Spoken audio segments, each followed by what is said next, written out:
تو پتہ نہیں ہوتا کہ اللہ مجھے زندہ واپس لے کے آئے گا. لیکن میں کیوں نہیں ڈر رہا؟ میں اپنی قوم کو یہ بتانا چاہتا ہوں کہ اللہ میں ایمان مضبوط کریں. دیکھیں یہ اس وقت اگر آپ نہ کھڑے ہوئے اور یہ ظلم کے سامنے آپ جھک گئے اور یہ جو خوف کی زنجیروں میں بندھے رہ گئے تو آگے تو آپ کو کوئی مستقبل نہیں ہے. صرف آزاد قوموں کا مستقبل ہوتا ہے، جو میں آپ کو بار بار کہہ رہا ہوں.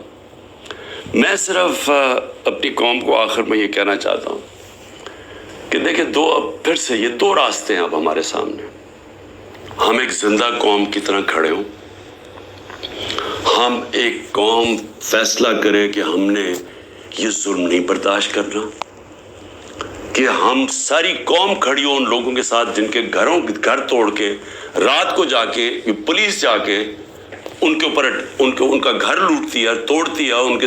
ان کی نہ ان کے بیوی بچے دیکھتے ہیں، نہ ان کے نوکر دیکھتے ہیں. نوکروں کو اٹھا کے لے جاتے ہیں، وہاں پختونخوا میں گاڑیاں اٹھا کے لے جاتے ہیں. یہ پولیس کر رہی ہے. تو یہ اس کے لیے میں چاہتا ہوں سارے وکیل کھڑے ہوں، جس کا بھی گھر توڑیں. اور میں اپنی ساری پارٹی کو کہہ رہا ہوں آپ سے، ہم ان کے خلاف کیس کریں، آئی جیز کے خلاف کیس کریں. جو اس علاقے کا جو بھی ڈی ایس پی جو تھانے دار ہو اس کے خلاف کیس کریں. کوئی کیس کر دیں. اگر یہ ایف آئی آر نہیں رجسٹر کرتے 22A کے اندر کیس کر دیں. وقت آئے گا، یہ میرا ایمان ہے کہ یہ ظلم کا نظام نہیں چل سکتا. ہمیں یہ برداشت نہیں کرنا چاہیے. ہم یہ قوم ظلم کے سامنے اب سر نہ جھکائیں اپنا. ہم ایک سٹینڈ لیں، ہم کھڑے ہوں کہ ہم یہ نہیں ظلم لیتے. میں جیل میں جاتا ہوں، ان کا خیال ہے کہ یہ جیل میں جا کے تو سب کچھ چھپا. آپ کو کسی صورت گھروں میں ڈر کے بیٹھنا نہیں چاہیے. وہ اقبال کا ایک شعر ہے کہ ہے جرم ضعیفی کی سزا مرگ مفاجات. بزدلی کی سزا ہی موت ہے. اور پھر لا الہ الا اللہ کا ایک شعر ہے کہ بتوں سے تجھے امیدیں، خدا سے نا امیدی. مجھے یہ بتا تو صحیح، اور کافری کیا ہے، اور کفر کیا ہے، شرک کیا ہے کہ یہ ظلم کے اور یہ خوف کے بت کے سامنے آپ جھکتے جائیں، اللہ کے اوپر ایمان نہ رکھیں. میں جیسا بھی زندگی میں نے گزاری ہے، میں کوئی فرشتوں کی زندگی نہیں گزاری، لیکن میں اللہ کا شکر کرتا ہوں کہ اس نے مجھے ایمان دیا ہے. اور ایمان کی قوت سب قوتوں سے اوپر ہوتی ہے. اللہ نے لا الہ الا اللہ دل میں ڈال دی ہے، اس لیے مجھے خوف نہیں ہے. ہر چیز کے لیے تیار ہوں. آپ بھی تیار ہوں. میں اپنی ساری قوم کو کہتا ہوں، نوجوانوں کو کہتا ہوں کہ آپ نے اپنے مستقبل کے لیے کھڑے ہونا ہے. کتنے لوگ باہر چلے جائیں گے ملک کے؟ 9 لاکھ ابھی تک لوگ چلے گئے ہیں، لائنیں لگی ہوئی ہیں، لوگ جہاں کوشش کریں ملک سے باہر نکلنے کے لیے. یہ تو کوئی حل نہیں ہے.